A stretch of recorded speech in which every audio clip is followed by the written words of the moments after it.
Ние признаваме и веруваме дека сите Божји зборови се вистина. Приказната во рајската градина е парабола, што означува дека Бог сокрил нешто уште од создавањето на светот. Постоењето на дрвото на животот, кое било скриено, било откриено преку телото и крвта на Христос. Можеме ли да потврдиме дека телото и крвта на Исус се реалноста на дрвото на животот? Ајде да погледнеме во Јован поглавје 6, стих 54. Кој го јаде моето тело и ја пие мојата крв, има живот вечен и јас ќе го воскреснам во последниот ден. Зашто моето тело е вистинска храна и мојата крв, вистинска напивка? Кој јаде од моето тело и пие од мојата крв, ќе биде во мене и јас во него. Како што ме прати живиот Отец и јас живеам преку Отецот, така и тој што јаде од мене, ќе живее преку мене. Ова е лебот што слезе од небото, а не како татковците ваши што јадеа мана и изумреа, кој јаде од овој леб.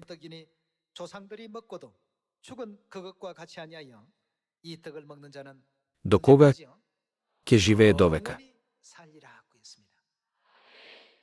Бог рече, кој го јаде моето тело и ја пие мојата крв, има живот вечен и јас ќе го воскреснам во последниот ден. Тогаш, како да го јадеме телото и да ја пиеме крвта на Исус? Затоа Бог го утврди ова како вистина. Ајде да видиме како можеме да го јадеме телото на Исус и да ја пиеме неговата крв преку Матеј поглавје 26, стих 17. Ајде да погледнеме во поглавје 26, стих 17.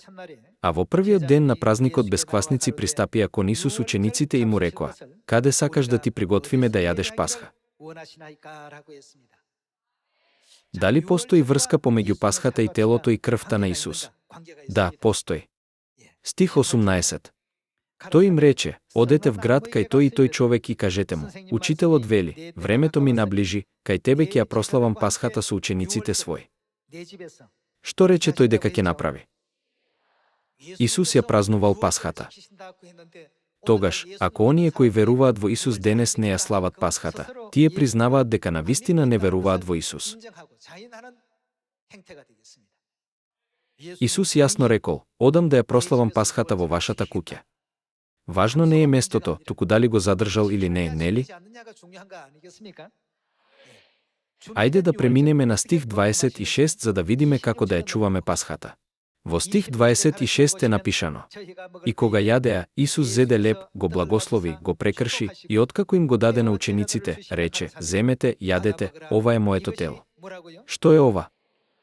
Секој, кога ги проучуваме зборовите на Библијата, мора да се сеќаваме на спарените стихови заедно. Што вели Јован поглавје 6, стих 54?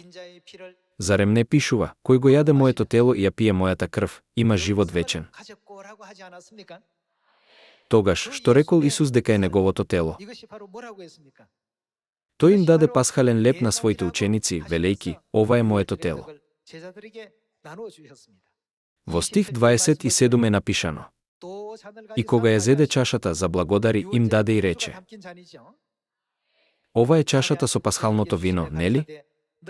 Пијте од неа сите, зашто ова е мојата крв на новиот завет, која се пролева за мнозина за простување на гревовите.